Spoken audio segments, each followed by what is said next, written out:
ओडिशा के भुवनेश्वर में पहले जनजाति खेल महोत्सव का आयोजन किया गया। उड़ीसा की अगर बात करें तो इसके उत्तर में झारखंड, उत्तर पूर्व में पश्चिम बंगाल, पश्चिम में छत्तीसगढ़ और दक्षिण में आंध्र प्रदेश राज्य अवस्थित हैं, जबकि इसके पूर्व में बे ऑफ बंगाल अर्थात बंगाल की खाड़ी अवस्थित है। बंगाल की खाड़ी और पूर्वी घाट पहाड़ों के बीच में तटीय मैदान अवस्थित हैं। इन तटीय मैदानों को उत्कल तट के नाम से जाना जाता है।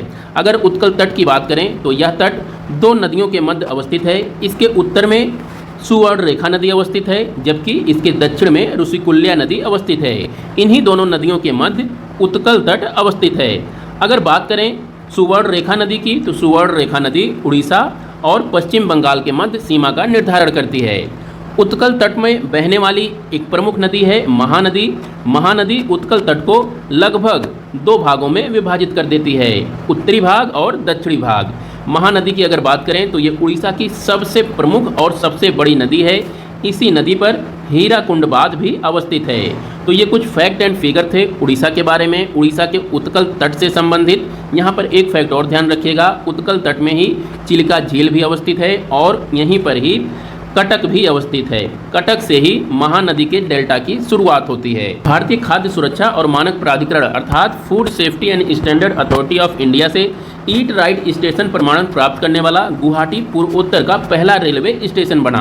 अगर FSSAI की बात करें तो इसकी स्थापना 5 सितंबर 2008 को की गई थी। इसका हेडक्वार्टर नई दिल्ली में अवस्थित है तथा यह agency ministry of health and family welfare के अंतर्गत कार्य करती है। अगर बात करें असम की तो असम के ऑफिशियल डांस को आप लोग याद रखिए। यहाँ का ऑफिशियल डांस बिहू है, जो पुरुषों और महिलाओं दोनों के द्वारा सामूहिक रूप से किया जाता है। इसमें मोहोर खिंगोर पोपा यानी ये एक सींग वाला इंस्ट्रूमेंट होता है, वाद्य यंत्र होता है, जिसका प्रयोग किया जाता है। पुलित्जर पुरस्कार जीतने वाले प्रसिद्ध अमेरिकी उपन्यासकार कॉर्मैक मैककार्थी का 89 वर्ष की आयु में निधन हो गया।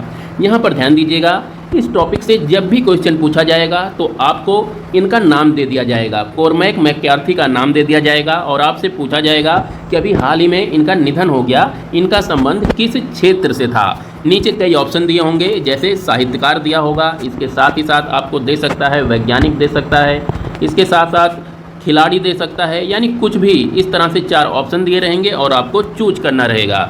तो निधन या नियुक्ति संबंधित कोई भी जो इम्पोर्टेंट पर्सनालिटी जिनकी निधन होती है उनको आपको याद रखना है। नई दिल्ली स्थित Nehru memorial museum and library society का नाम बदलकर प्रधानमंत्री संग्रहालय और लाइब्रेरी सोसाइटी कर दिया गया। तो ये थे आज के कुछ इम्पोर्टेंट करंट अफेयर्स। कल फिर मिलते हैं, तब तक के लिए नमस्कार।